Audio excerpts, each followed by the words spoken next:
Racing isn't easy, but experiencing it is. iRacing puts you in the driver's seat with the industry's leading sim racing game. Drive on laser scan replicas of the greatest racing circuits from around the world. Go head-to-head against other drivers chosen by skill-based matchmaking to ensure competitive racing at every level. Compete across all your favorite series. In officially licensed cars, engineered to deliver the most accurate driving experience possible.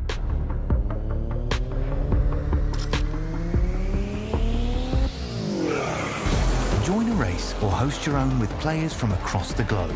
Race against the computer or in a league with friends. Feel the thrill behind the wheel. Visit iRacing.com.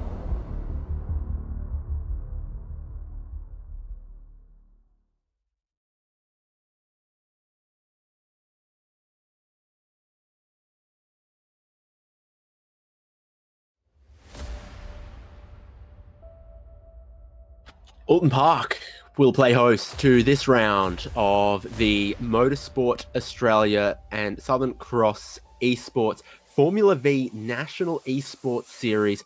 It's been amazing competition in these cars that race ferociously close all championship long.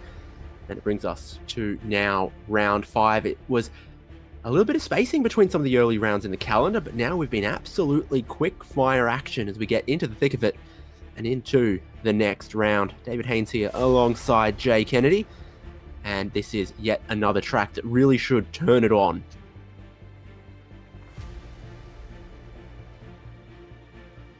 That track, of course, Oulton Park, as we said, so mid-north of England, not too far from, Liverpool, I was going to say.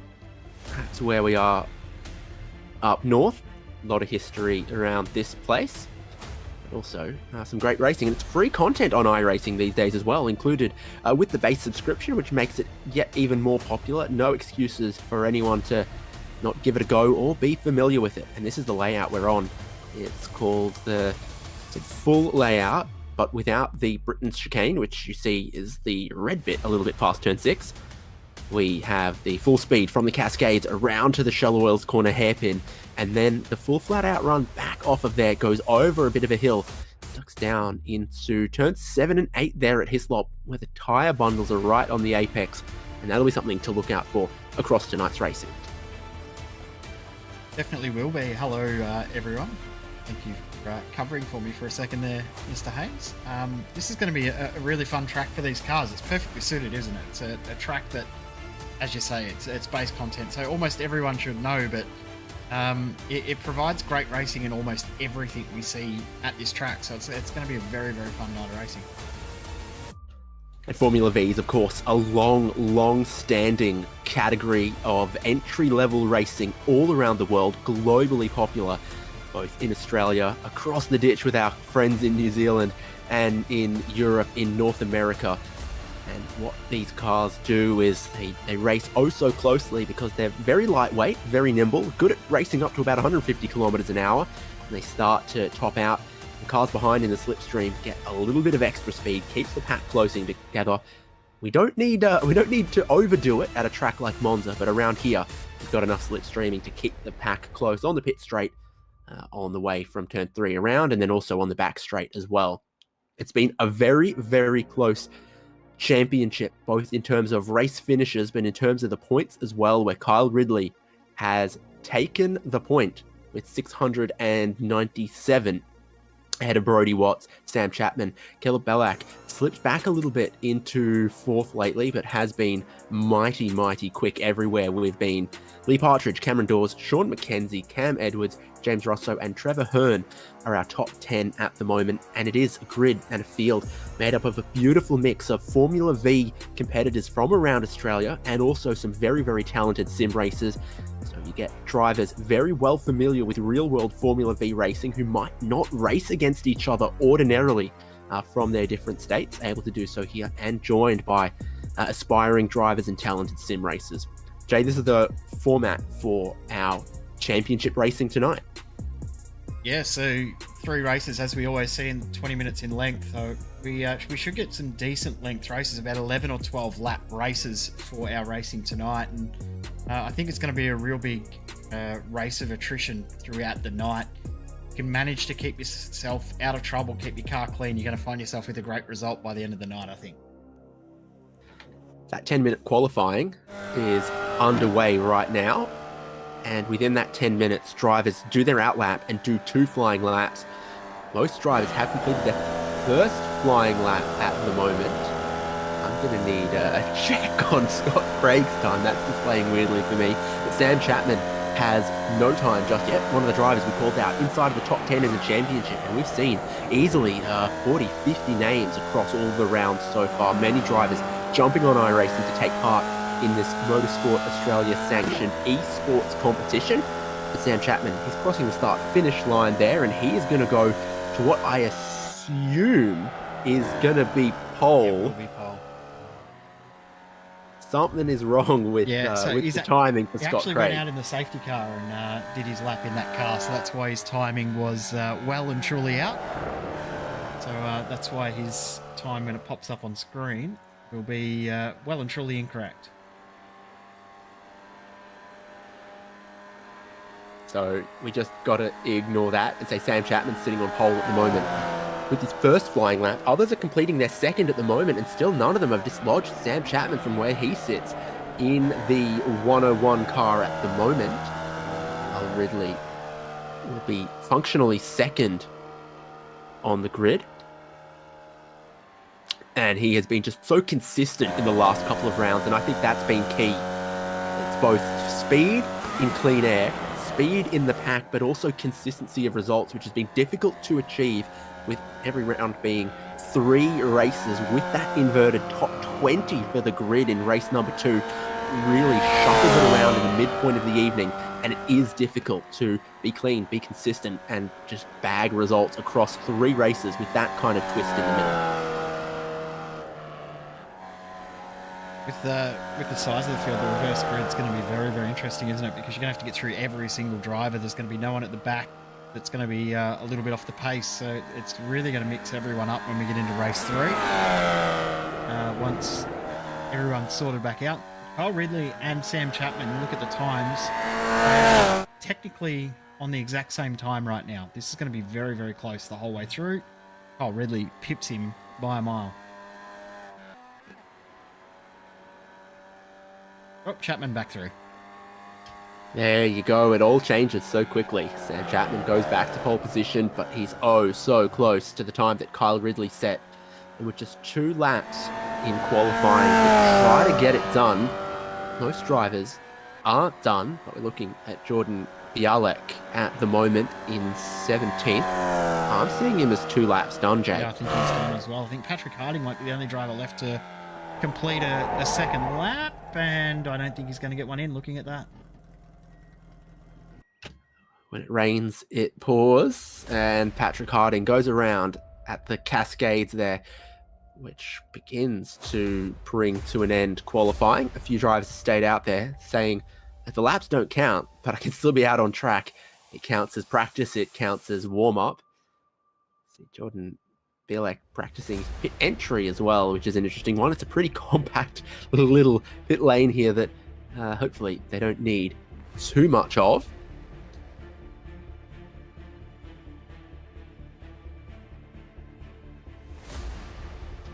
Is Roland also doing that? Kyle Ridley taking himself a cool down lap as well around Oulton Park. This is Sean McKenzie.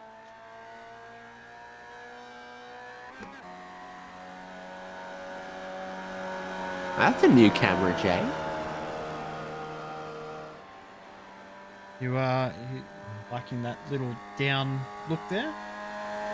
Yeah, it's just a different perspective of that section around where the Britain chicane is, and you see they skip it. The track immediately then goes uphill, and they've kind of already hit their terminal velocity, their VMAX, out of the previous hairpin by about that point. And then when they start going uphill, it really kicks the slipstream into overdrive in that section of the racetrack. So I anticipate we'll see a lot of side-by-side then heading back down the hill as the cars behind slipstream and slingshot past towards Hislop. But again, it's almost street circuit vibes through there, because the quickest way is to use all of the track, and to use all the track is to apex right up against the tyre bundles, and they are incredibly unforgiving, especially in a little car like this. The grass is also quite unforgiving out of the final corner, where the track drops away and is bumpy.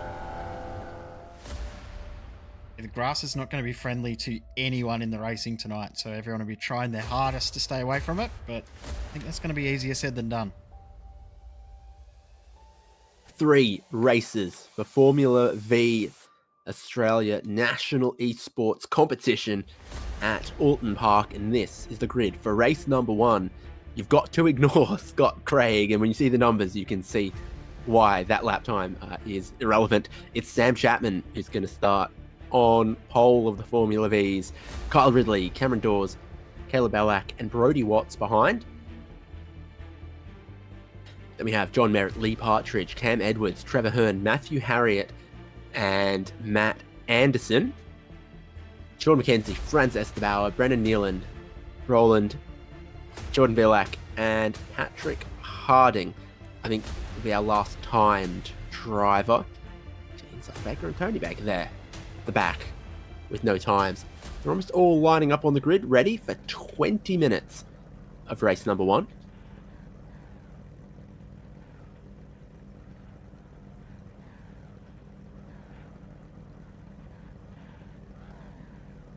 Minutes is a fairly decent length race, so the drivers will have to try and keep that in the back of their minds and make sure that they don't go too aggressive too early and end up getting themselves in trouble during this race. So it's going to be a very, very interesting race. If there's anything British people love, it's talking about the weather. And it's 21 Celsius in the air, but 40 on the track. Clear day, the sun beating down. It will be hot and a little bit slippery, but it might help the tyres come into temperature and pressure at the start of our races. That will be Sam Chapman's concern as he sits out front, but around the outside for turn number 1. Track limits and slowdowns are a contentious issue here at turn number 1, where it is very easy to push a bit wide, go out too far, and maybe come into a little bit of a problem. And then it's a sharp downhill braking zone into what's the next corner at the Cascades. They're ready to go for the first 3 races. Sam Chapman revving it.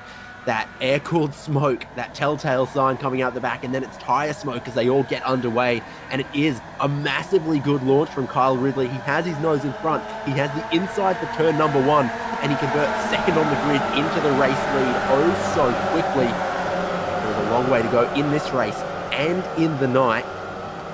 Those 2 still hold out front with Caleb Bellack in third.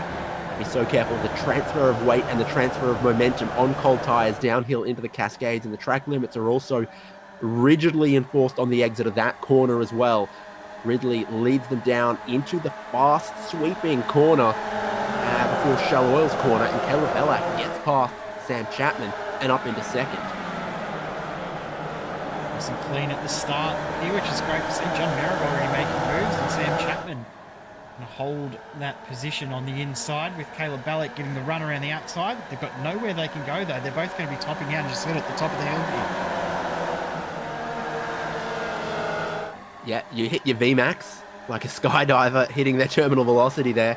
Kyle Ridley looks like he's still going to lead them down in his slopes, but you see how spread out the field is as they approach this chicane where there's no room for error with those tyre bundles. They are big, they are heavy, they are super glued down. They're going nowhere to a car that's going to bear the brunt of the impact. On board with John Merritt in fourth. Behind them, Brodie Watts is off the track and into the wall. He's gone with someone else there.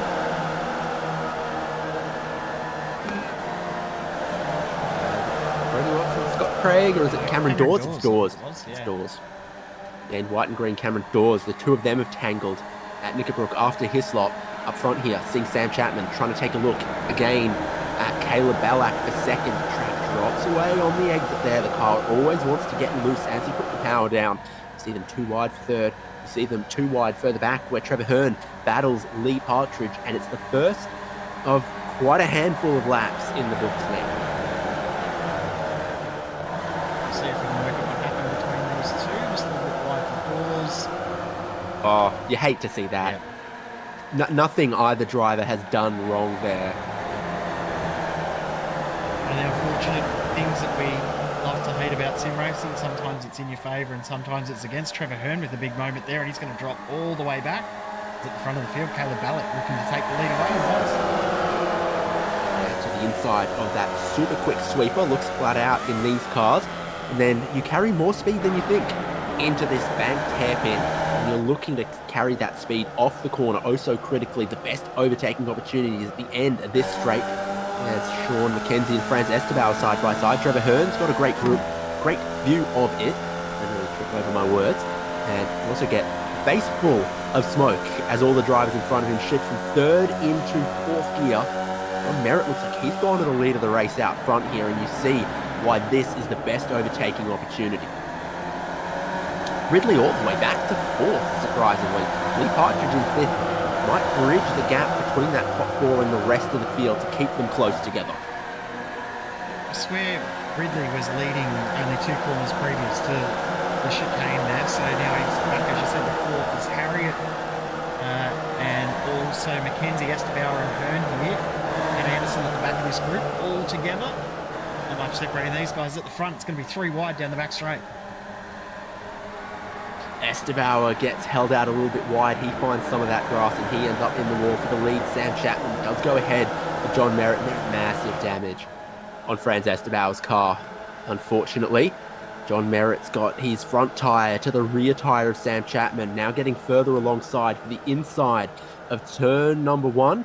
Balak gets to use the full width of the track. He chops and changes, trying to carry some momentum down to the Cascades. Kyle Ridley in fourth, I think giving himself a car length or so to spare to watch how it all plays out at the moment. And indeed, Lee Partridge and Cameron Edwards have caught the leading group as our leaders have battled side by side. Quickly check what happened to Esteban. As you see, we got held on the outside. Is there contact that came about with this? No, he's just, that's unlucky, isn't it? Yeah, super unlucky. This is the leading field through the highly banked hairpin at the far end of the racetrack, now looping back onto the longest straight on the back straight towards Hislop. It's plural, because there's 2 of them. John Merritt, he's going middle of the road, he's going one way, he's going the other, he's trying to break the slipstream, but it is so powerful. Once they get to that uphill section, just such strong slipstream that will draw the cars in from a couple car lengths back. Balak looks to the inside of the first bit, has to go around the outside of the second section, but that gives him the inside for Nickelbrook, and again, the track rises up the hill on the exit here. Close the right back in, Balak back to the race lead from Merritt, from Sam Chapman. Partridge and Edwards look like they work together pretty well to catch the leading group side by side. The moment Edwards slots back in 6th, just over a second to Sean McKenzie and Trevor Hearn trying to play catch-up. No surprise that Race Controls decided no further action for that incident. We saw the replay of it lap 1 through Nickelbrook. Scores and Watts. Yep. Just, nothing either driver could do there to cause that incident, or because of that incident. He's rolling through and into position 11, his first race in the season. See new names joining as we go along. As Sean McKenzie posts the fastest lap of the race and then loses a spot.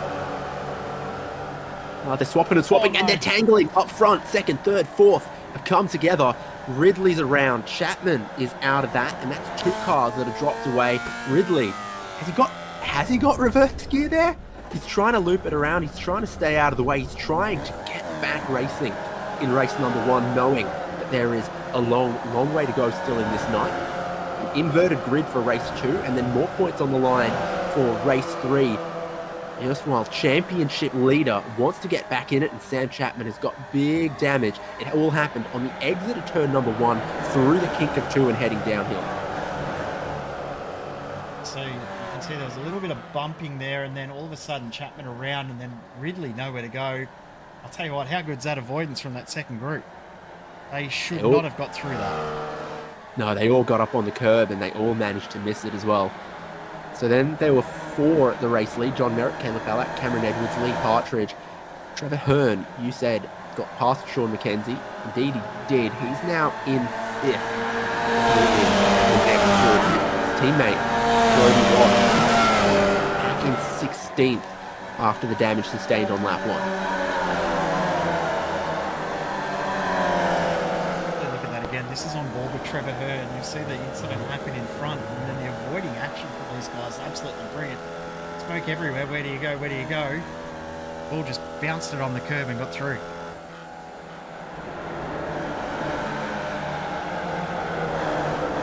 And this is that group. Scott McKenzie all over his gearbox. This is the race lead where they're side by side. Get a good run off that final corner. Again, a lot of elevation change around here. From the highest point to the lowest point of the circuit, not any massive difference, but you hit so many little whoa bits around here and you just drop, you know, a couple of meters here, gain it back again, drop it, gain it again. One thing I've noticed is that they're a lot slower than what we've seen at other tracks. The lower speed at the hairpin is a lot slower than what we've seen at pretty much every other track. So they're actually having to put a lot more brake into the car than what we've seen at almost every round so far this season. That's what's keeping the lead group so close together. It has fractured a little now as that secondary group had to let off the throttle a little bit as they came through that incident. Merritt and Ballack still going side by side, and Cam Edwards, Lee Partridge there now watching, waiting, anticipating where they can go.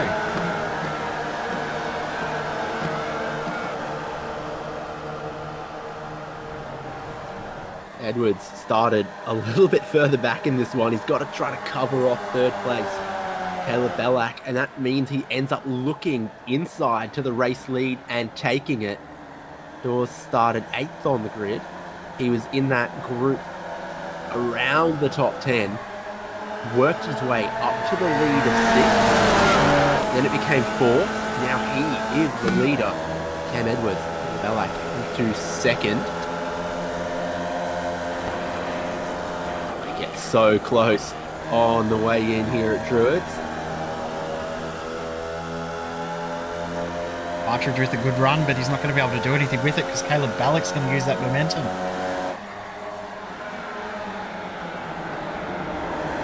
Too wide for the leaders through the final corner. The car gets really loose as the track drops away on the exit, and it means Sean McKenzie, Trevor Hearn, that group has caught the leaders once again as they battle 3 wide on the start-finish line. Caleb Ballack says, nope, I'll make that 2 wide. I'll back out of this one.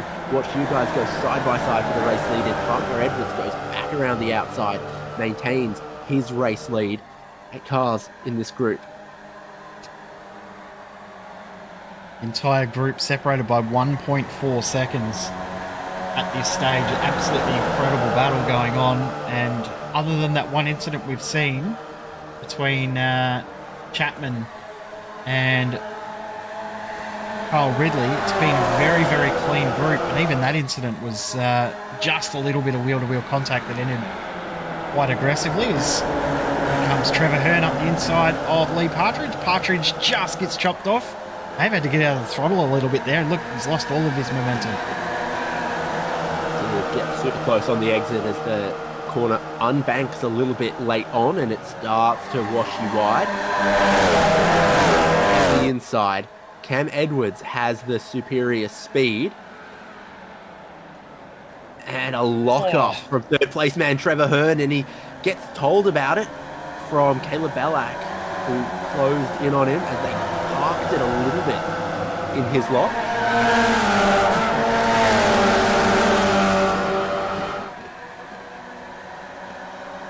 That lock-up's let the front 2 break away a fair bit, hasn't it?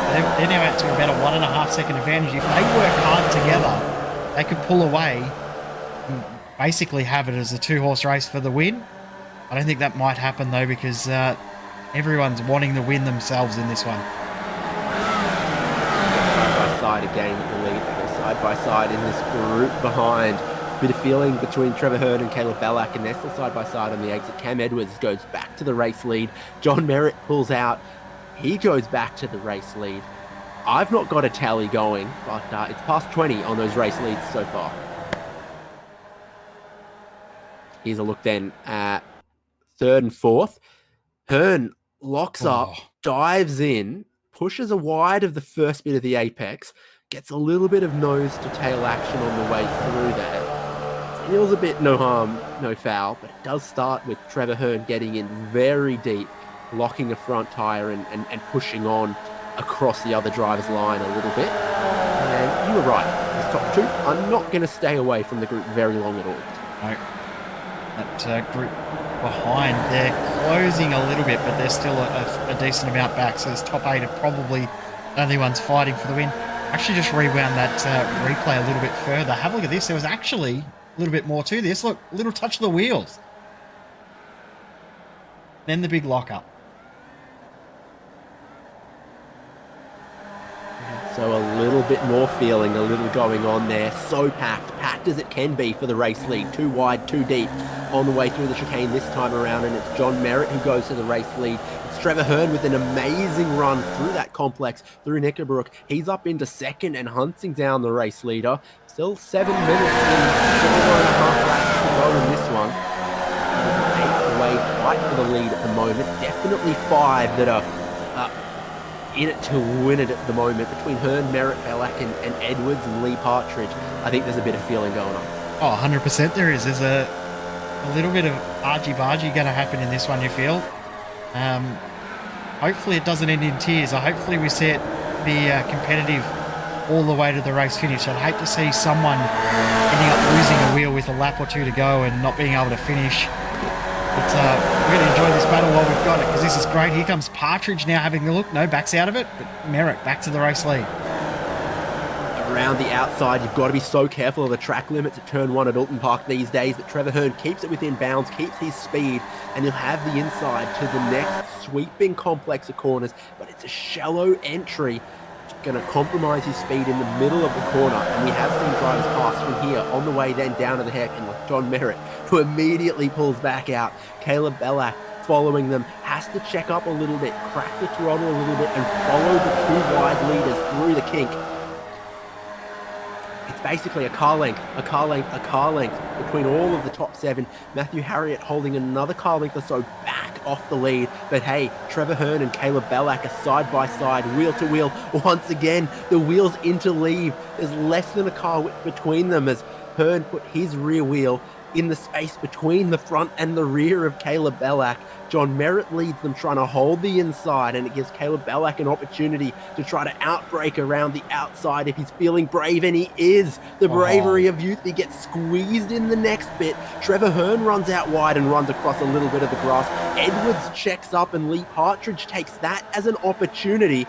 And then laps are counting down, and you've got to remember a top 20 invert for race number 2 is going to send this ferocious pack of rapid drivers to the rear of the grid for the next race as well.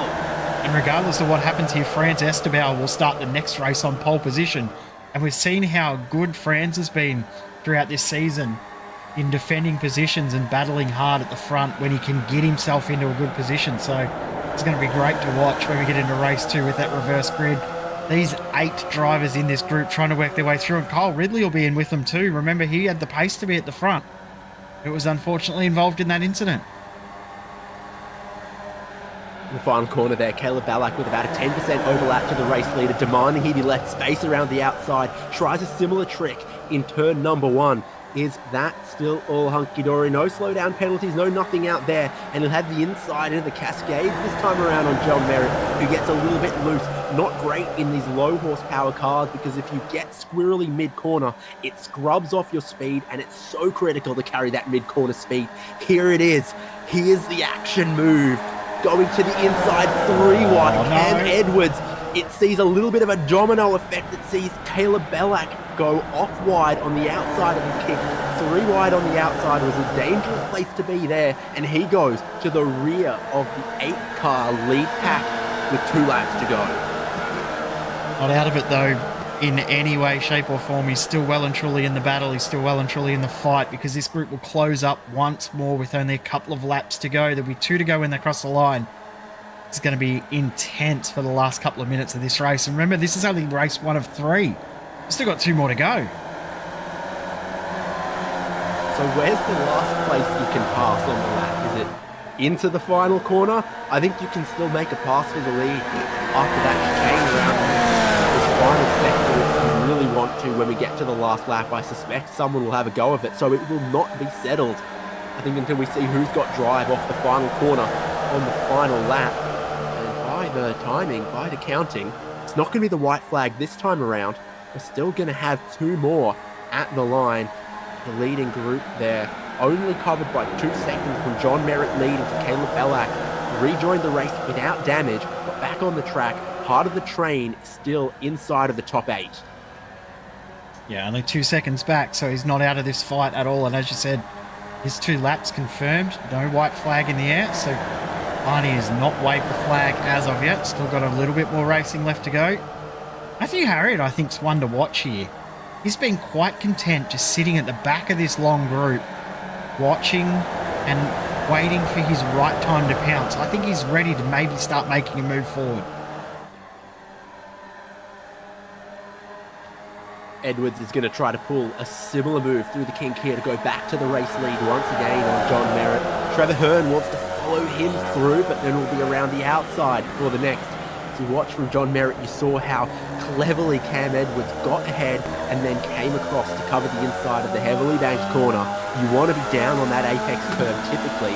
Now he's going to have to stay driver's right again if he's going to box John Merritt in.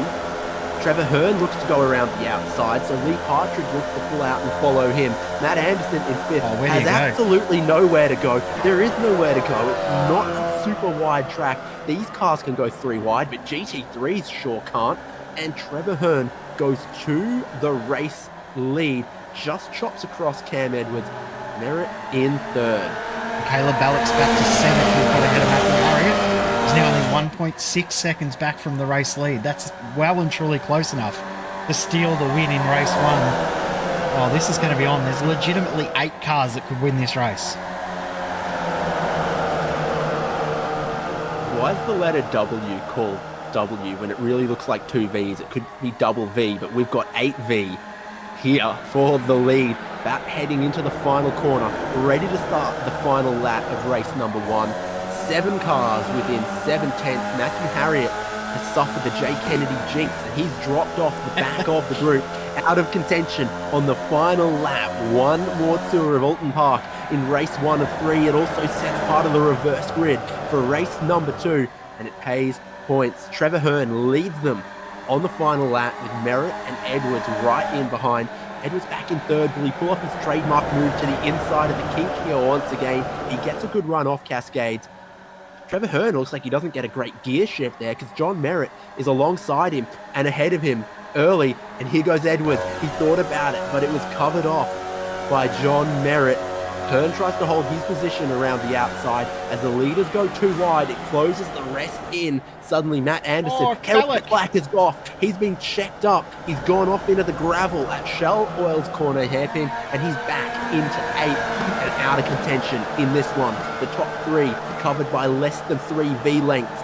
Right amongst them, Lee Partridge and Ballack going off. It's driven a wedge between these leading 4, and Matt Anderson and Sean McKenzie back there in 5th and 6th.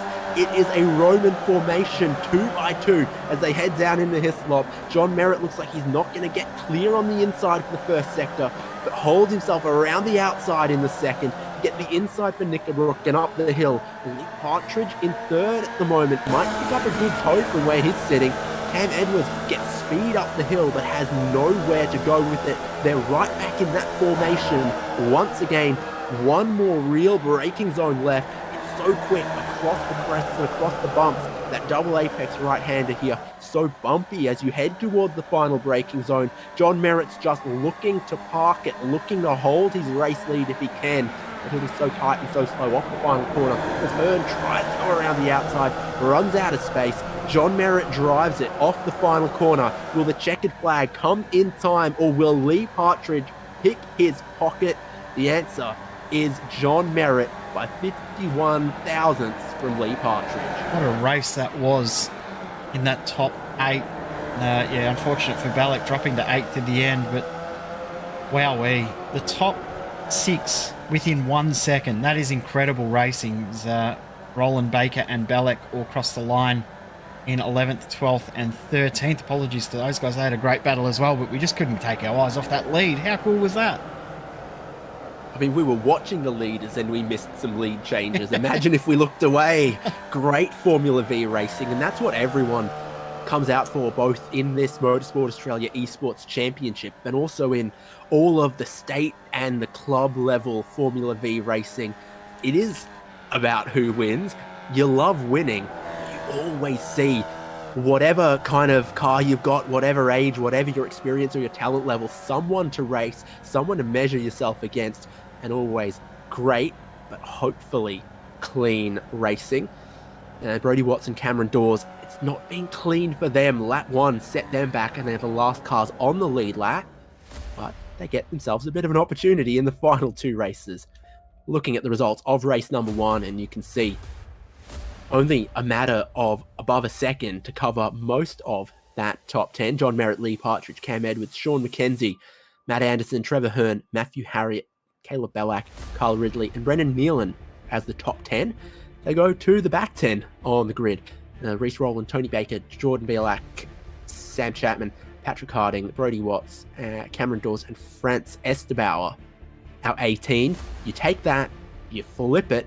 Franz Estebauer is now on pole with the 30-second warning before race number 2 gets underway. You've got some quick guys who didn't score well in race 1 inside of that top 6, Jay. Yeah, I think Brodie Watts is looking very, very good. Sam Chapman as well, because remember, he was at the front of the field for quite a lot of that race. So, yeah, this is going to be a really interesting little phase. And John Merritt coming through from the very back of the field. It's going to be a very, very intense battle watching him make his way forward. I'm looking forward to seeing how this does play out. 20 minutes back on the board, we do it all again. Exactly, and it's Estebauer in blue on pole. Dawes in green and white just behind him. Brodie Watts in black and white in third.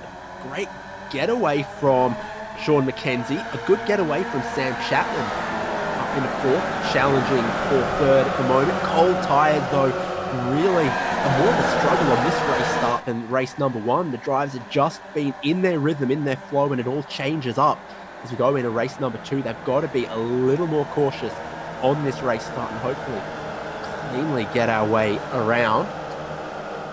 Dawes has taken the race lead there, up into the lead, but they're 3 wide behind him, almost 2 rows deep. Surely that can't end well. Somehow, they look to be getting away with it now. Only just, but we have got away with it, and everyone has got through the hairpin A-okay, except for Matt Anderson just doing a little bit of lawn mowing, but he's made it through. Brodie Watts has taken advantage of the start, taken the lead away.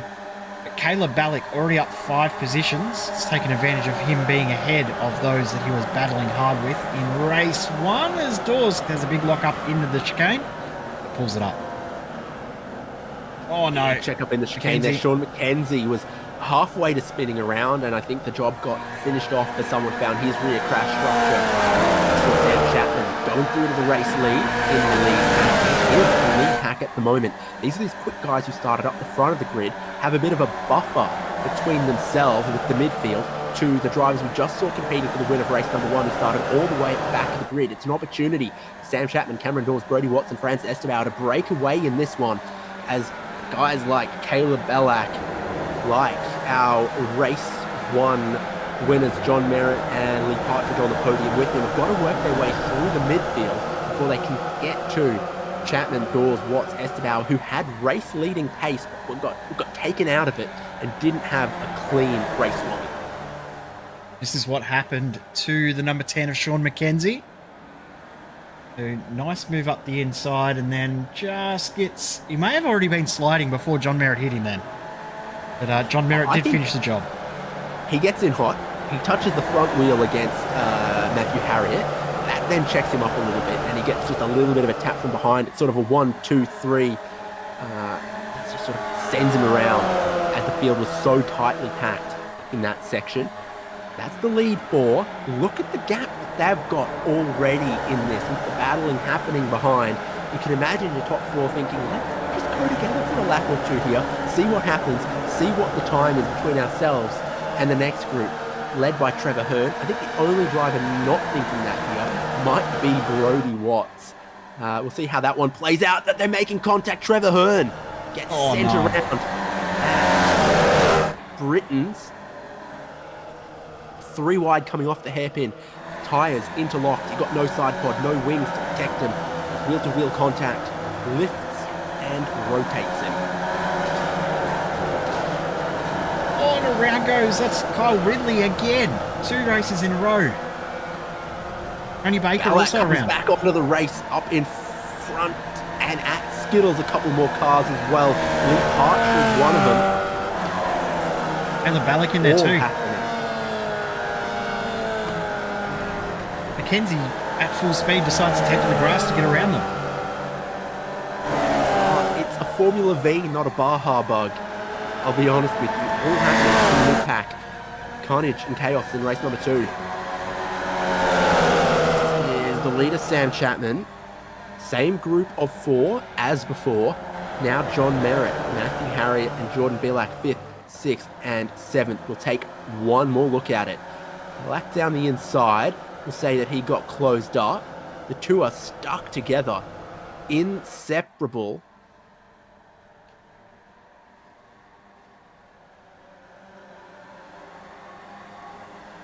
That wasn't a great camera shot, was it? It didn't work. Lee Partridge has brought his car to the pits. Expect there's a couple of other more damaged cars out there as well. Yeah, Tony Baker's in as well. Tell you what, the mission's on for this leading 4 because they have the fastest lap of the race as well. Brodie Watts set that as he slingshotted. What's the past tense of the verb of slingshot? To get to the race lead. Slung-shotted? Slung-shooted?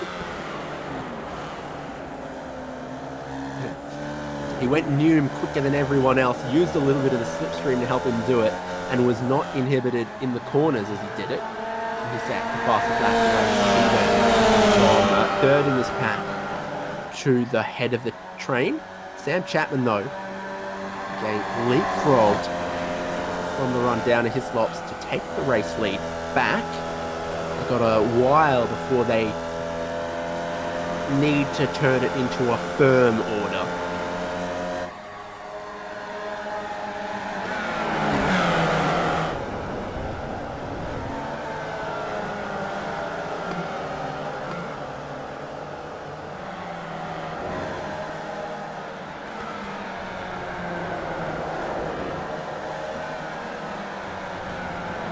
Sean McKenzie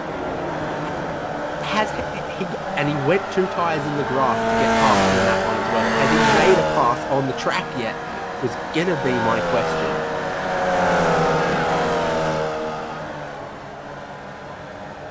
He's gonna get challenged into turn number 1, but he'll carry too much speed around the outside for Patrick Harding to be able to do much about it. Matthew Harriott, despite that excursion, doesn't seem to have too much damage. He's back in the fight there as well, passing Patrick Harding. So there's the leaders. It's Watts back in front, from Chapman, from Dawes, from Franz Estabauer. It would not shock me to see Sam Chapman back in the race lead by the end of this straight again, though. Just realised I've got my microphone muted. I agree. He has a very, very good chance of shooting straight back into the lead here and will do so. Brodie Watts isn't going to fight this at all either. There's just no point. They're working together. They're pulling a gap by working together. Might as well let someone go. Worry about the fight for the actual race lead and the win when it comes down to 2, maybe 1 lap to go. No aerodynamics on these cars. You can drive oh so close to the car in front. You see them work their way through the corners. You know, this close, not a car width between them, and that slipstream was worth absolutely 5 or 6 car lengths. So it's almost a done thing. If you exit the corner within 2 car lengths of the car in front, you're going to have the speed and the momentum to get past them, whichever side of the track they go, whether they cover the inside, whether they cover the outside. If it's a 2-way fight, 1v1, you know you can make that pass.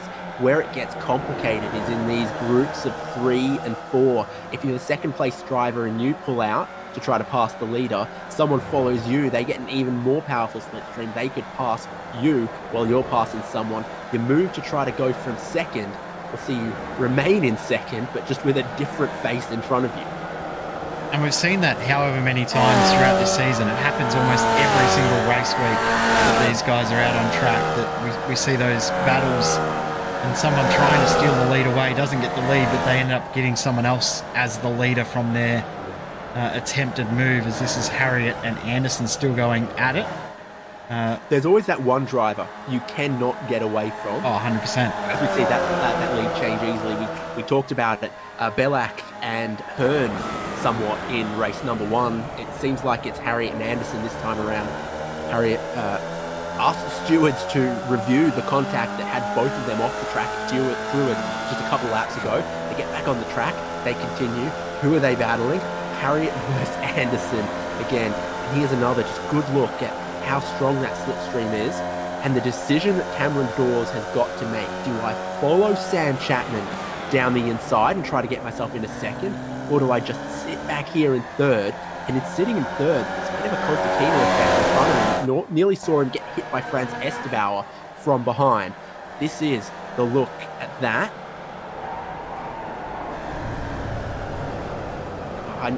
I need another angle to know how far up the inside. Tony Baker's just been given a black flag for something that's happened out on track as well. So, not sure exactly what happened there for Baker, but been deemed to be at fault for something. Now, it was him and Bellac that were together early in this race.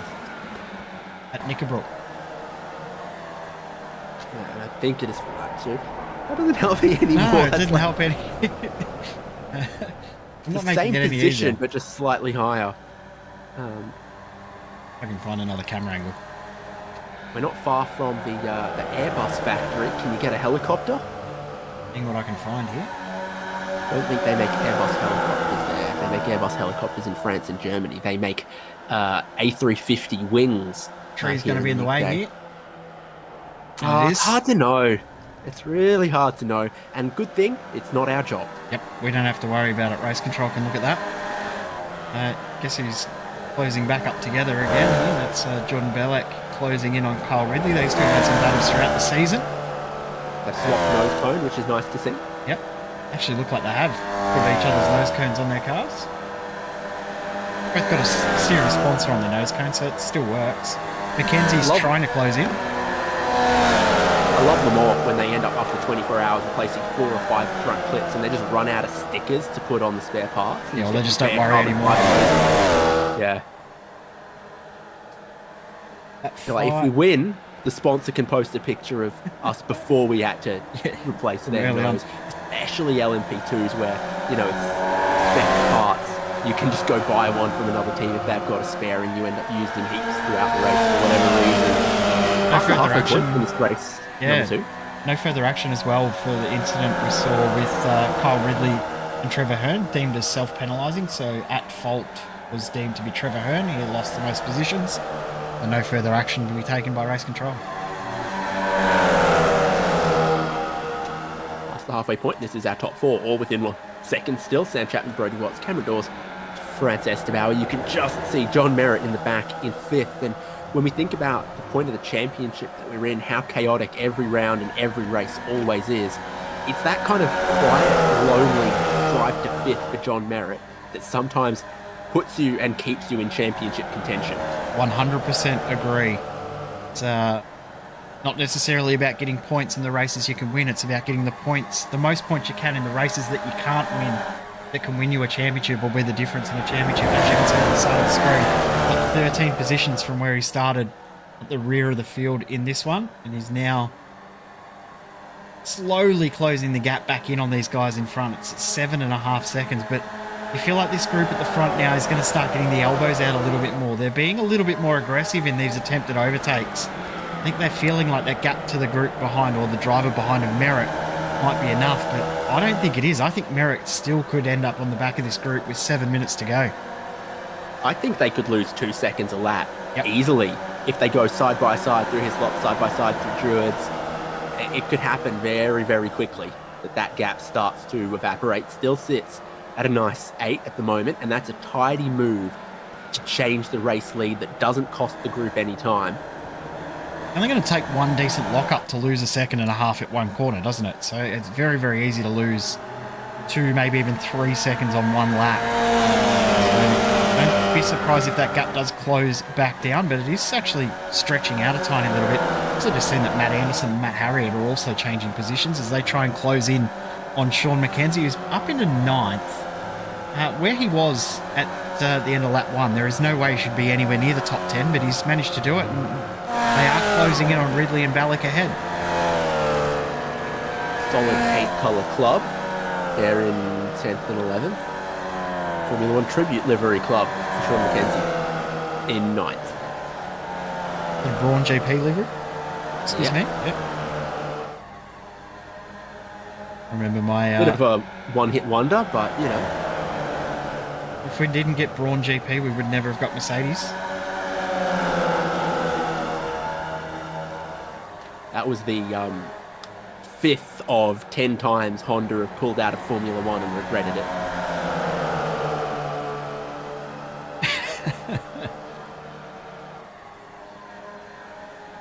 And a change for the lead. Will it happen easily, or will there be a little bit of fight here from Sam Chapman? And at the outside of the kink, he has to roll out of it, and it brings Dawes and Esterbauer right back into it. I don't think Chapman wanted to give that up as much as he did there, and you saw there was a little bit more of a gap between Chapman and Dawes at the entrance to turn 4, and then by the time they got to the hairpin, it had closed right back down, and I think we're going to see a bit more fighting happening in this group now. Here we go, here comes Chapman having another look up the inside. Going to get it done easily, but his Dawes going to get involved. And I'll tell you what, Esterbauer has been very, very content just being at the back of this 4-man group and just watching what's going on. He's had no attempt at all, hasn't even considered looking to make an overtake. Mr. Giant Mandurah has been watching a lot of Tour de France and seen that you don't want to be at the front of the peloton until the final couple kilometres. Don't make your breakaway too early. Race Control has made a decision on that incident between the Matts as well. Matt Anderson has been given a penalty for that contact we saw. Because he had a lot more looks at it than what we did. Decided that he was a bit too far back, dove it up the inside, made contact. Just personally, I'm always sort of looking for, okay, but if the other car wasn't on the outside of them and they'd made that kind of dive to the apex, would they still have made the corner?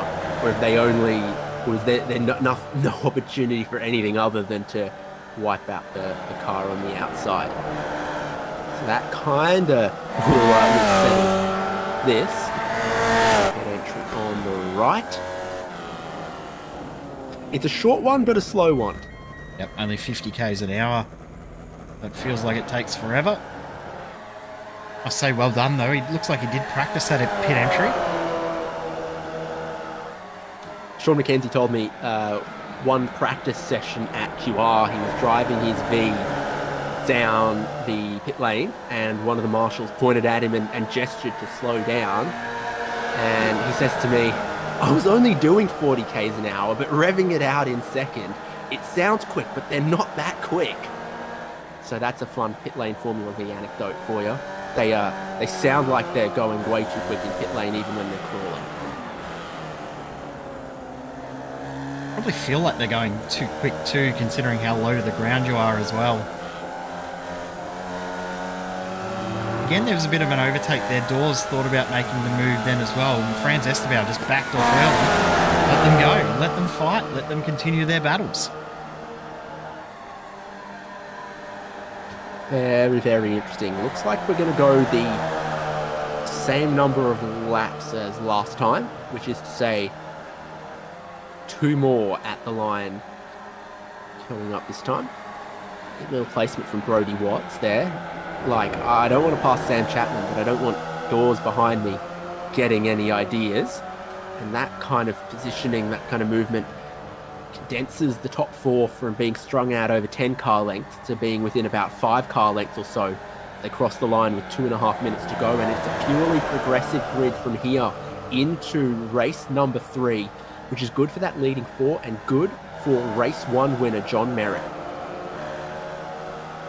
Now gaining a position again is Sean McKenzie's got ahead of Jordan Ballack, so now up into position number 8. Got Kyle Ridley ahead, but McKenzie's recovery absolutely impressive to get himself that far forward as Matt Anderson and Reece Rowland side by side.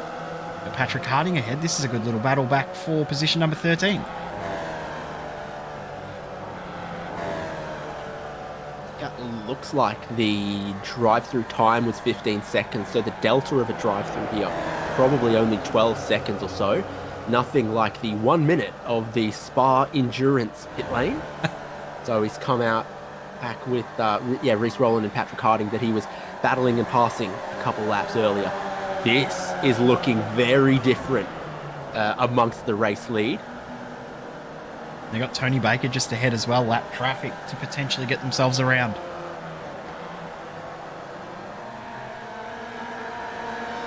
It's a lot more too wide, a lot more too deep in the top four. Franz Esterbauer even getting a little involved in it. So he's decided maybe his time has come. You can see less than a minute on the clock.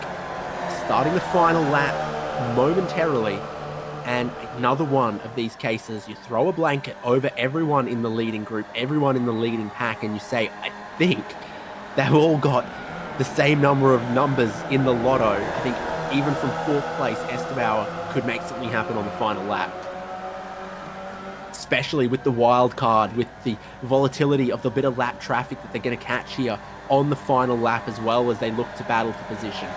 You can see in the background there too, Barney waving the last lap white flag as Tony Baker has a big off and end up in the grass on the outside.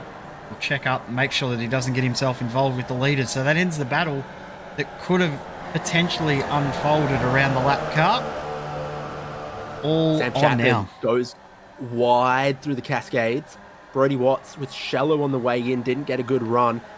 So now Cameron Dawes sees this as his opportunity to get down the inside of the kink here, but it'll be held there. Won't be able to get to the inside for the hairpin. Franz Esterbauer still sitting, watching, waiting. Dawes thinks he can get in hot around the outside, finds there's no grip up high, out of that lovely groove of the banking up against the curb. And up against the curbing in Shell Oil's corner. Brodie Watts second. Dawes with a massive head of steam. They're going to try to go either side, and Ricardo's onto him, but Chapman comes across to the right, closes off across on Dawes.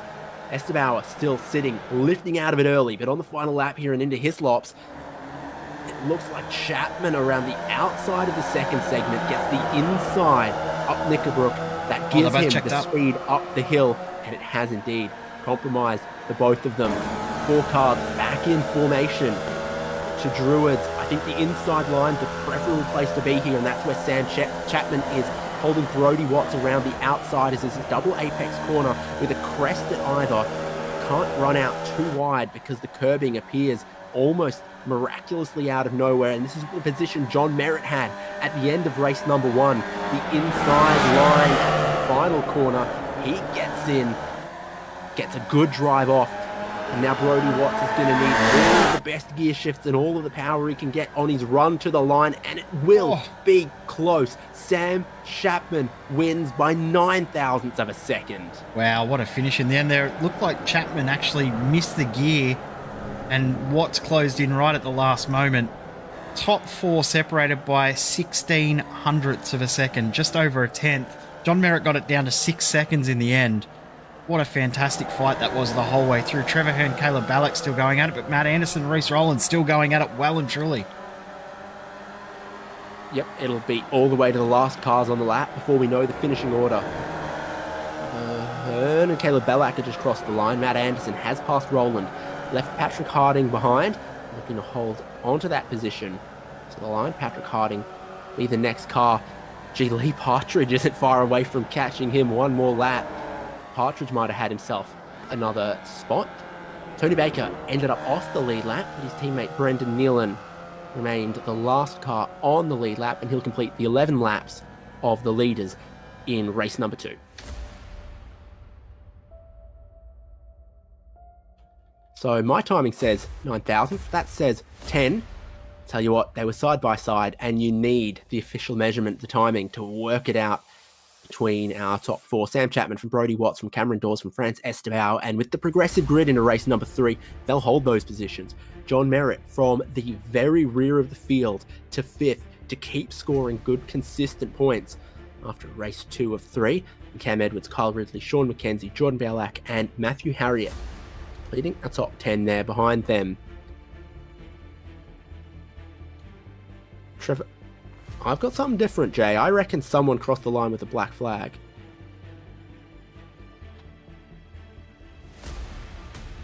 No?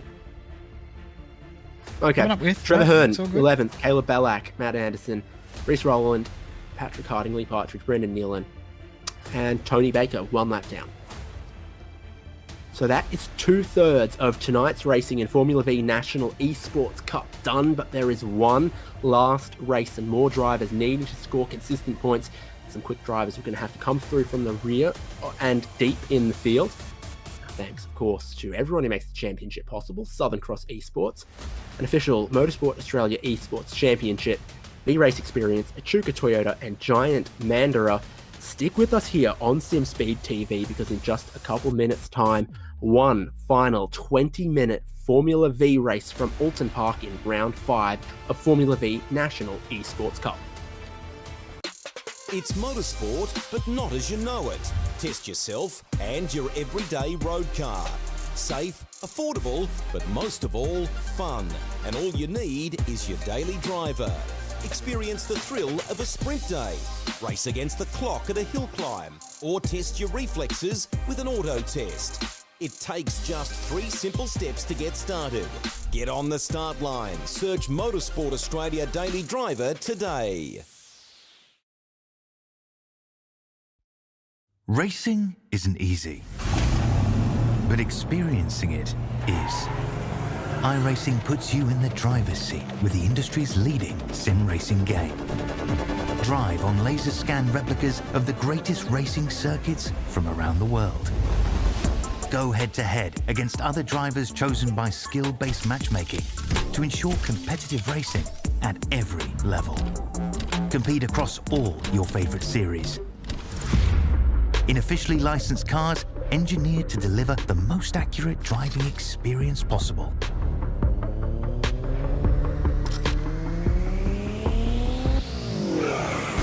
Join a race or host your own with players from across the globe. Race against the computer or in a league with friends. Feel the thrill behind the wheel. Visit iRacing.com.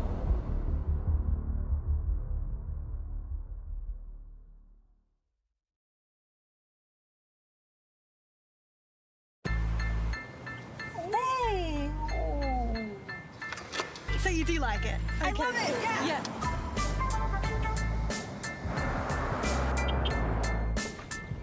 Now when you go pre-owned, you can enjoy the same feeling you get with a new Toyota. Tested and backed by Toyota. Upgrade your car, mate. This? Yeah, no big deal. Toyota certified. Pre-owned in a class of its own. Oh, what a feeling. Toyota.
And I'm sure after the frantic back-to-back races 1 and 2, the drivers are appreciative of a minute or two to compose themselves, catch their thoughts, catch their breath, and get ready for the final race of the night in Formula Vee National Esports Cup Round 5 from Oulton Park.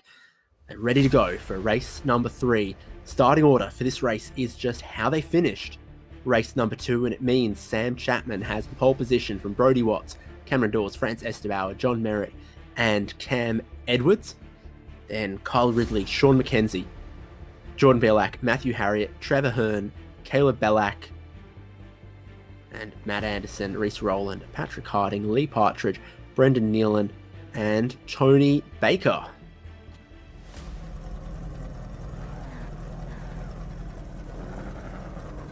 So they're all gridding up now. 20 seconds till we get this one underway. The final race of the night from Oulton Park. It's been that run off of the hairpin, Shell Oil's corner, and down towards Hislops. It's been the most dramatic, provided the most side-by-side, sometimes 3 wide battling. What are we going to see for the final time tonight at Oulton Park? We're going to see 18 Formula V's rev up, ready to race for 20 minutes. In black, Sam Chapman on pole. In white, Brodie Watts. If he can get away well, we'll have the inside into turn number 1. Doesn't get away as well as does. Cameron Dawes goes nowhere. He's being swamped left, swamped right, and from 3rd on the grid, he's all the way back into 8th already by turn number 1. Estebauer picking up a spot. Merritt picking up a spot. Kyle Ridley back in the fight in 5th. He's picked up 2 more. Another we go, and I'm joined by Scott Rankin. Apologies, ladies and gentlemen. Had software issues all week. I've been scrambling to try and get the PC back together. We're finally back in. I tell you what, missing Formula V action was something that was not on my calendar. So within 3 car lengths, leaders work their way down towards that hairpin. Estebauer dropping back a little bit there, potentially running wide. He's back into 4th place now as John Merritt's picked off 3rd, right underneath the gearbox of 2nd, right underneath the gearbox so much it gives him just a little bit of a move, and now he's nose to tail with the race leader. Merritt looking to move forward, and quick smart, he's looking down the middle for the race lead. Massive checkup, doors into the back of Partridge and back of Edwards, and both of them skittle on past Hislop's corner. It creates a gap between your top 3 and the rest. Yeah, can Cam Edwards, I tell you what, Cam Edwards, with the amount of bad luck he's had here, surely he'll win the lottery this week. I tell you what, the amount of Formula V races he's ended up in facing in the wrong direction, and mostly through no fault of his own. So this is a look at what John Merritt did. He's trying to pull out, it's just a little bit late. He loosens them up by accident, and then he looks down the middle to split the difference. But we got to look deeper in the field. You've got to look at how early they've got to brake when they're 3 wide, hoping to make the corner. And it's Dawes that gets into the back of Edwards there as the whole field begins to really slow up in front of them, trying to safely navigate that chicane. The track limits are so strictly enforced by those immovable tyre bundles. Yeah, I don't know. Pretty much everyone that's taken a crack at sim racing at Oulton Park, those tyre bundles are basically just the worst thing that's ever happened to jump out in front of you and ruin your day. It's over in a heartbeat too. But already that breakaway pack between Merritt, Chapman, Watts, 2 cars in the pit lane will be Edwards and Estebauer to grab their backup cars, get their damage repaired, and get straight back out and in there. And have a look at Bellack. He'll be wanting to get aggressive in this one early as well. Little bit of clean air between your top 3. Merritt now leading. Race 1 winner. Worked his way through the field in race number 2 for that quiet, lonely 5th place. He's right back in the thick of the action. And is this a group of 3 that can keep their heads together, work together, and try to drop 4th place behind? Sean McKenzie, Caleb Bellack, Trevor Hearn is that next group. And you see no defense offered by John Merritt. Much aggression offered in the pack behind us. They're now 3 wide. Bellack looking down the inside, and it's McKenzie who gets chopped either side. Jordan Bielak gets collected. Again, another driver being sent around in the braking zone with his life. Yeah, and just parked in the wrong spot. I think he's stuck. I think that's going to be the end of the race there for Jordan Bielak as well. So I'm wondering whether or not it's the same sort of thing. This pack condensation, yeah, it just looks like it is. Car in front of him breaks a fraction earlier than he was expecting, and with his foot pressed flat to the floor, he cannot slow down any quicker than that. That thing is broke. The leaders swapping back and forth, playing the leapfrog game at the moment, but still building out more time between themselves as you see 4th, 5th, 6th getting a lot more aggressive with each other. Belak leads, but only just over Trevor Hearn, who's pushing him along, looking to overtake in places. This is it. It was even before the braking zone, yeah. Say. Because you see the front end of the V dive, and it was basically as the contact happened. It wasn't before. It was maybe even a fraction afterwards. So that's an interesting. Whether or not Bielek was lifting off, you know, when you just caught someone a fraction early, he's lifted off to try and provide himself the space. So that's just a complete misjudgment from the car that was in behind. And there was a drive-through penalty issued to Cam Dawes as well by race controls. They've already jumped in and served that one pretty quickly. That was pretty much a slam dunk, and they got on top of it as early as they possibly could. We go Matthew Harriott, Lee Partridge, Tony Baker on their way into the hairpin here. Harriott in 7th at the moment. Lee Partridge and Tony Baker, two really big movers in this field because they started well down. And they're now up in at 8th and 9th. Partridge is going to look around the outside. Ahead of them, Belak is going to look around the outside of Trevor Hearn. All happening early on in this final race. Race 2 sort of seemed like it was a slow fizz. Ooh, wow. That got close. And Trevor Hearn holds on to his 4th place there, throwing it in so deep on the brakes. The interesting thing is when Belak says, let's work together, I mean, it's absolutely the best possible thing they can do. What is working together look like? This has been one of the narrowest tracks that we've seen thus far this season. Yeah, look, I mean, maybe Canadian Tire, not Canadian Tire, I'm thinking Barber Motorsports Park might have been a very, very similar, but very British-esque is Oulton Park, narrow roadways and undulating surface. Look, working together just doesn't work around here. Looking for an over-under in the final corner. Caleb Belak switches back to the inside on the exit on Trevor Hearn as 4th and 5th continue to battle side by side. Their gap to the outright race leaders is ballooned from 2 seconds to 3 seconds, now sitting at more than 3.5, and that'll continue. They go side by side through turn number 1, looking to go side by side down at turn number 3, the Cascades potentially as well. Trevor Hearn is going to give Belak nothing for free. All the while, Sean McKenzie is watching. Again, Belak tries to go for that switchback, that over-under to go from wide back to inside. And they're being caught by Partridge and Harriott and Baker. Lee Partridge has been one of the quickest but unluckiest drivers tonight. Not just tonight as well. I spoke to Lee Partridge actually after everything went down last week. He was just a little bit frustrated with driving. He says, look, I mean, they tripped over each other a couple of times, and a couple of cases there was nothing in it. It was missed it by millimeters, and sometimes when you do that, you miss it by a mile. So he was a little bit frustrated coming in at the end of round 3 rerun, effectively the end of round number 4. And yeah, look, I mean, Lee's searching for something. He's certainly shown he's got the talent. And, yet again, they're still looking for that partridge in the pear tree.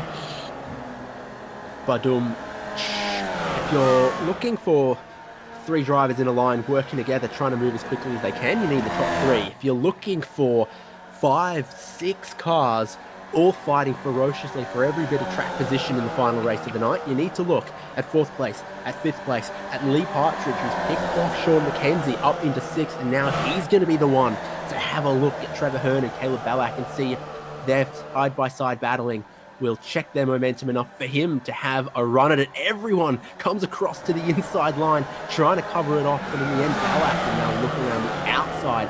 Trevor Hearn, who moved a little late to try to cover it off. Ooh. I was actually really interested there, I think, in Trevor Hearn on the exit of that corner, because him and Belak's got to be careful, because, again, remember, we talked last time out that he's ruffled the feathers of a few drivers, and a few drivers are a little bit unhappy with that, and they've started to say, hey, look, we're going to ruffle your feathers back. That's racing, you know. You dish it out. You've got to be ready to receive it, be on the receiving end of it, and I think we're starting to see the fruits of that. For me, he's been a little bit less aggressive than we've seen in weeks gone by. I love it when a driver learns something a bit or two, changes their racing style, and we're seeing it from Caleb Belak tonight. Gets a great run off the Cascades. He now looks to the inside of Trevor Hearn for 4th place. He'll get it before they arrive at the hairpin, and he does that trademark move everyone does. They move back across to get the inside to hook to the banking. And a big moment for Trevor Hearn. There just is no grip away from the inside line at that hairpin. No, it's not. It's a little bit banked, but that inside line's still the preferred line, absolutely. You've got to hug that inside all the way down there. And now for Partridge, is going to present an opportunity. He's presented the draft. He's had to lift out, but have a look at Trevor Hurd. He's in with a shout. He's getting aggressive, and they want to go 3 wide on the run down into the chicane. Hurd now goes around the outside to get the inside at the second apex behind Mackenzie around once again. He get a little bit of help as the field went side by side in through there. He rejoins, and Brendan Nealon and Kyle Ridley need to check up just a little bit. This is the outright race lead as we approach the halfway point of the final race. And Sam Chapman is right underneath now, pulling out, looking to take the race lead away. John Merritt back in a third at the moment. Chapman leads from Watson Merritt. Yeah, but have a look at the difference. These guys just aren't squabbling and swapping all over each other. You're going to see Mackenzie just lift a little bit, check up a little bit, because he's going to try and slot back in. Recognizes he can't go toe-to-toe with Partridge, and he's had to check up there again, and the guy behind just doesn't read the situation correctly. How many times have we seen that this season? You've missed the read of the situation slightly, and then this is Kyle Ridley. No, the tyres are overheated, and then they just get stuck together. And they both end up in the wall after that. Yeah, the cars going side by side, and Tony Baker carrying more speed in just gets a little too close under the rear of the cars in front. Helps one of them around there, and it doesn't get better afterwards. This is the race lead. It's changing once again. It changes almost every lap at the moment, but now called it out. 2 seconds, 3 seconds, 4 seconds, out to 6 seconds. This group to Bellac in fourth. Would start to feel pretty confident of a podium amongst these few. Yeah, they've just punched so far clear. The only thing that's standing in that way is if they squabble too much, but we've seen it from these guys week in and week out. It's the consistent guys at the top, the guys that read those margins perfectly. John Merritt's really, for me, been the king of that. Brody Watts has shown a lot of pace. I've really been impressed with the application he's taken to it. Even the weeks where he said, hey, look, I'm not necessarily on pace or I'm fractionally off, he's gone and found something extra, and that's the mark of a good driver. Even when they're in a bad situation, even when they're under the pump, they find something. They go searching. They're always looking to learn. Brody Watts really epitomizes that for me. I love that pan shot. You got the top three all in a line following the racing line. You look behind and they're side by side and they're squabbling, and they're still squabbling. It's letting Caleb Bellac get away in fourth as Trevor Hearn looks around the outside of Lee Partridge, squeezes him just a tiny bit, but that's the only way you're going to get around the outside of Druids, and he has. Tony Baker back into the fight as well. You can see his red and yellow car just in picture. Matthew Harriott not too far off the back of that either. They have let Caleb Bellac free into fourth place. Yeah, is he going to be able to set sail though? He's right on the fringe of being able to just skip clear. The benefit there, if they sit down and they work together a little bit, and Lee will do that probably with Trevor. Those two actually don't mind each other. They get on quite well. Well, until Trevor makes a mistake at turn one. Downhill to the Cascades, and Dawes is around. He's back down in 15th place, having lost a couple more. He had that penalty early. Now, something else has happened for him early on in the lap. Late on in the lap, in fact. You know, I was wondering, I thought that was the last corner actually where he was around there, or it was definitely in the last sector. Yeah, so it was the last corner. Transitioning back onto the start-finish straight. I wonder whether or not he's gone in hot, maybe slowed it right down and then just picked up a touch of grass on the exit. Would probably be why he's ended up where he has. So in the meantime though, these guys will settle on. Oh, Sean McKenzie's got a drive-through penalty for the incident. That would be the one where he moved back across, yeah, with Kyle Ridley. So another driver, yeah. Look, I do not pity being Kyle Ridley. You know, he had a win locked up in another series I run with him on Monday night, and they got a caution with set up a green-white checker in a NASCAR series, and he just got all sorts of unlucky on Monday night. He had that win totally locked up. I think he finished fourth in the end, but yeah, he's having a torrid couple of months in the sim racing world. Here is Hearn, Partridge, and Baker for 5th, 6th, and 7th. Baker, like you said, caught Hearn and Partridge as they were battling, and that battling has let Caleb Ballack continue to break away. But Tony Baker now to serve the drive-through penalty. Sees Matthew Harriet into 7th. Will probably bring Brendan Nealon, Matt Anderson and Reece Rowland inside of the top 10. Race leader John Merritt, Chapman and Watts behind. I saw them get 3 wide earlier, and I think they're swapping a tiny bit more. Merritt rode in 3rd for a long time and just sat there back in 3rd. Watched 1st and 2nd leapfrog and leapfrog and leapfrog, and he sat in 3rd, but now he's gotten back to the front and a lot more going on amongst this trio. Well, I mean, we're down into that critical period of the race. Have a look at the margin now back to Caleb Ballack. I mean, Ballack sat at about that 6-7 second mark whilst he was in that battle pack with Trevor Hearn and Lee Partridge. Now he's skipped clear of them. He's made fractions, but he's going to need to make a second a lap, more than a second a lap. So it's over and done with. So that's where these guys get released. Okay, now we can squabble over it. Now it's be in the right position at the right time. And I'm pretty sure now that John Merritt's got this 2nd place, I don't think you'll see him want to relinquish it at all. I think he'll sit here, spring at the right moment. It's just not a track where you can jump out from 3rd, 4th, 5th in the pack and win it in the last lap. They'll have a couple more laps to figure out their timing and when they want to leap. And they're still working away from the whole rest of the field, building out more time. So you can opt to be patient in 2nd or 3rd position here if you want, because you've got the space and the time to work with. Caleb Ballack, despite his rapid speed, despite being unleashed from the group behind, he's not going to catch you too quickly in the 3 remaining laps of the last race of the night for Formula Vee Australia Esports. Again, just have a look at the car positioning. The thing I've already noticed from John Merritt is if you have a look at where he was positioning that car down into the final turn, it wasn't on the edge of the road. He was sort of saying there's half a car width, there's 3/4 of a car width to my outside. To my outside, and then he was sort of covering the inside run. So if Sam Chapman wanted to pull out, wanted to have a crack, he was going to have to pull out a lot further, and Merritt could again just cover it. But this time, no, wants the lead, thinks he can cover it from the lead, and thinks he can break these guys up behind at the same time. Brady Watts goes from the lead back to 3rd in the space of 1 corner as Sam Chapman starts to see a closing window of opportunity that he wants to be a part of. Ballack in 4th, then behind this group, Partridge and Hearn going to battle it out over 5th. They've cost each other quite a bit of time with their battling so far, and they are only about 1.5 seconds clear of Harriet in 7th. Then in 8th and 9th, Brendan Nealon and Matt Anderson are battling it out. Franz Esterbauer, Cameron Edwards and Patrick Harding here. Both Esterbauer and Edwards have been through the lane so far in this one, so they've rejoined a lot deeper in the field than their pace would suggest, but they've rejoined together to battle it out all the way to the end.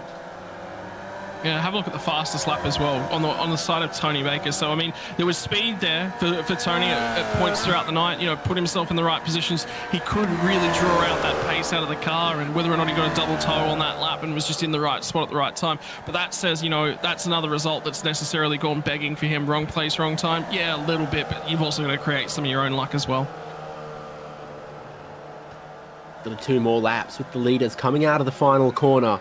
2 more tours of Oulton Park. Nothing to separate our top 3. Nothing to separate these 2 because they're side by side. Lee Partridge gets down the inside of Trevor Hearn. Start to count backwards a little bit on your fingers and toes and think, where can I pass them on the final lap to get ahead? Sam Chapman, he takes that lead of the race and he takes the fastest lap too. He is flying along.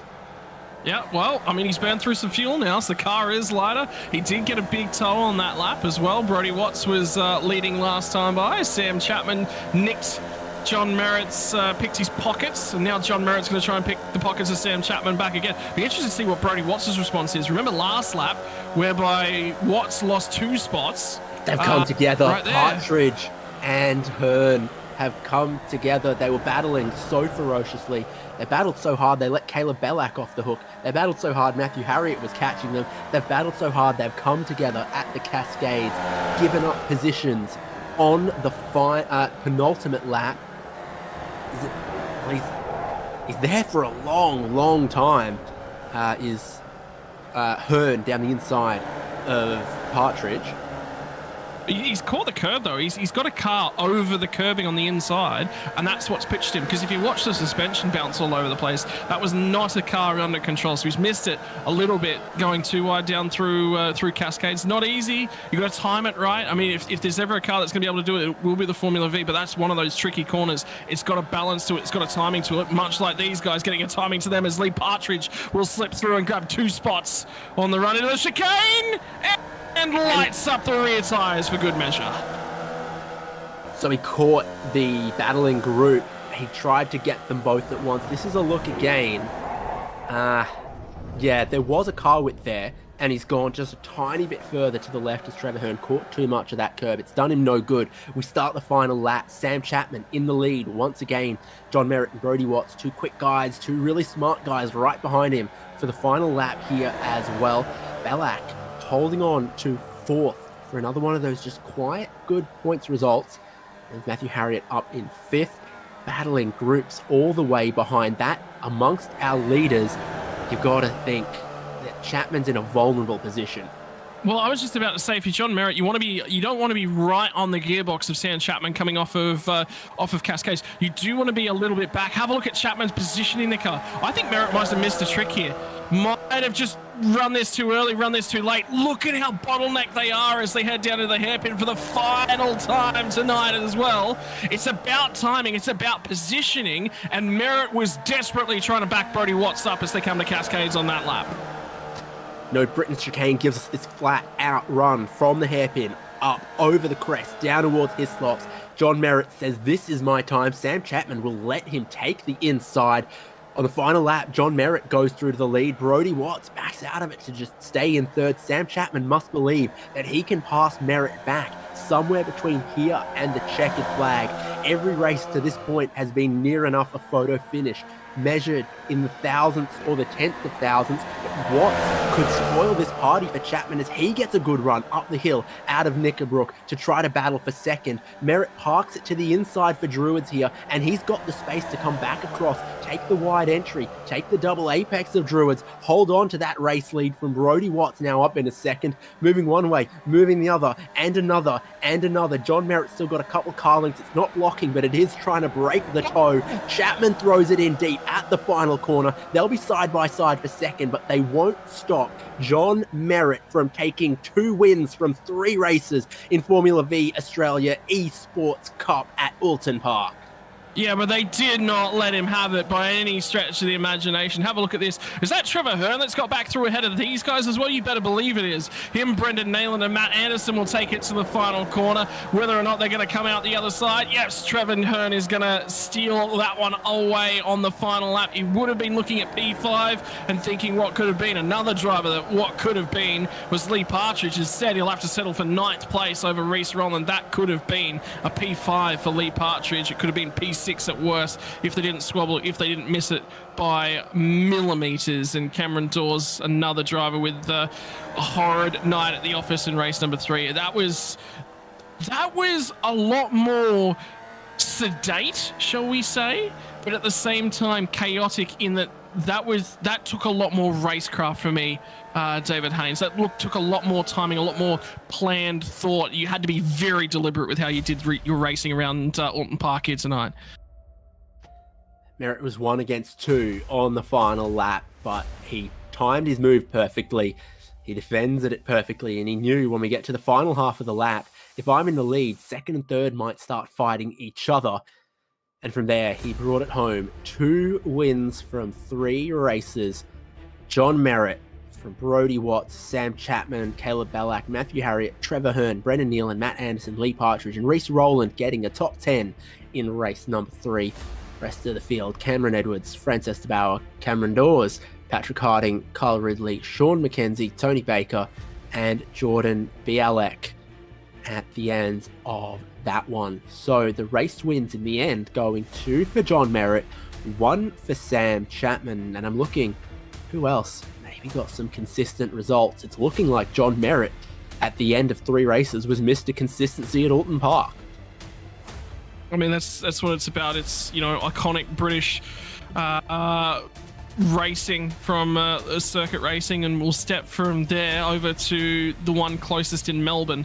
This is my new closest never mind, it's Winton Motor Raceway. That's actually a little bit closer to me, but this is where I'll be heading in a couple months time to go watch some GT4 Production Car Australia action. I tell you what, the drivers love it. I believe was one of my it was one of my favourite rounds from last year. The only one that maybe pipped it was Phillip Island, but Sandown Motor Raceway, it's going to be a banger. Always brings the action in Formula Vee Racing Australia.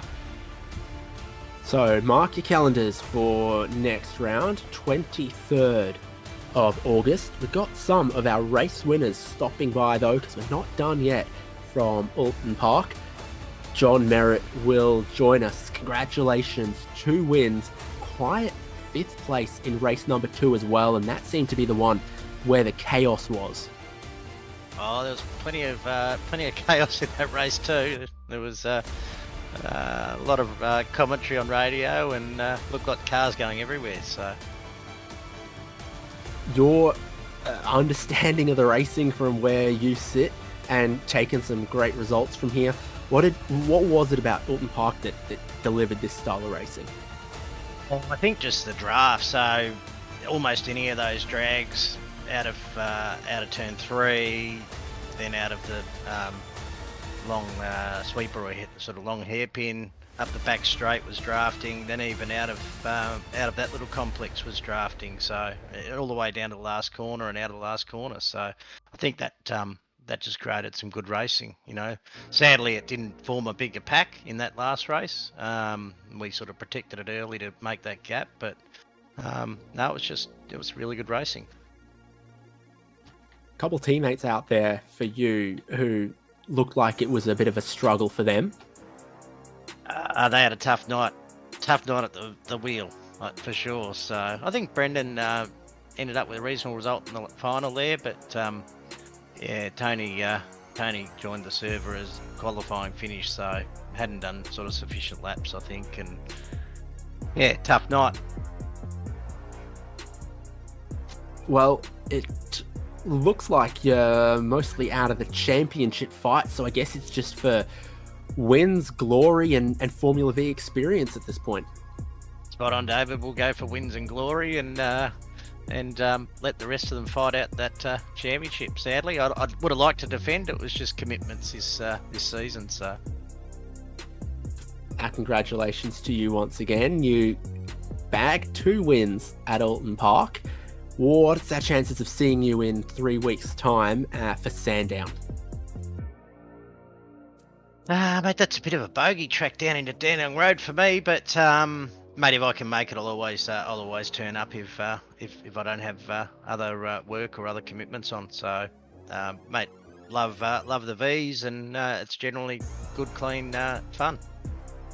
I'm sure wherever and however it is, we'll see plenty more of John Merritt on SimSpeed TV in the future. Thank you so much. Congratulations. We'll catch you around. Thank you. Cheers, Dave. Scott Rankin, we've got one more race winner from tonight's action standing by. Have a word with Sam Chapman. Good evening, Sam Chapman. Another round, a trip to Britain this time. We've been in the United States the last couple of rounds. North America, for the last couple of rounds. Tracks are a little bit narrower when you head to the great United Kingdom. Yeah, they are. Found that first race. They were quite a bit narrower than what I needed. But once we got into a groove with the 3 boys up front and that sort of thing, it was all good. In terms of the racing action tonight, again, we're going to pay homage to whoever that wax and polish sponsor is. They've done some serious work to your car. That's found it that extra K and a half that's mattering in terms of these things. But it's timing when you come to Oulton Park. 3 big straights, 3 big opportunities. But it's setting it up and being in the right position when it counts and being smart, very deliberate was the difference that I saw this week compared to the championship thus far. Yeah, absolutely. You have to be deliberate in each of your moves around here, because each of these straights, it doesn't matter how quick you are, you'll get caught back up again as long as no one makes any major errors. So, we sort of just found a rhythm, swapping every now and then when someone has a bit of a run and giving up that place if that's the case, so we could just pull out that lead and do what we did last week in the feature and find it out in the last few laps. Mate, and finally, congratulations. There's been another good race, another good week in terms of race 2, race 3 positions. Race 1, we won't necessarily talk to you about that, but who have you got to thank for making it possible for you? Well, I've got to thank the boys for polishing up the car in the 1 minute grid period between race 1 and 2. But yeah, no, and thank you to Brody and John for a good race out front. I'm sick of them picking my pocket in the feature race, but nevertheless, it was good fun out there. Mate, congratulations, and we'll see you again, I'm sure, in a couple of weeks' time for good old-fashioned stand-down action. That's always sure to bring the barn down. I'm sure it will. Thanks, man. Pleasure. And then finally, I think, Dave, have you got one more for us, or? I thought that was it. Yeah, it might be it. That might be it. Okay, I might have read the information wrong. That's on me. But that stand-down race, I tell you what, I am keen as a jumping bean for that one, because narrow straights here tonight. Not as many opportunities to go for overtaking. Not the case at Sandown. I'm peachy keen. I'm keen as mustard. I'm keen as a bean. I'm ready. It'll be great. The characteristic of that racetrack, both the history, its familiarity to club races and Australian motorsport fans, is awesome. That we have it on iRacing, to have it in this Formula Vee National Esports Cup Championship.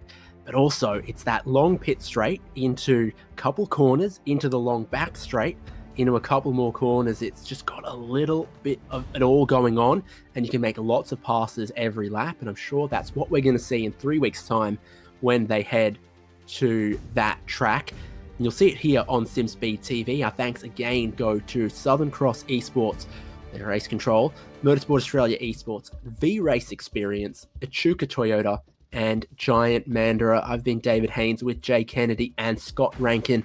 Join us again next time for Formula Vee National Esports Cup. Weekend in, weekend out, Motorsport Australia officials are making waves. From waving flags, waving cars through pit lane, or responding to a wave for help. Wave hello to new lifelong friends. Who knows, you might just make waves around the world. Ride the first wave. Search Motorsport Australia officials today.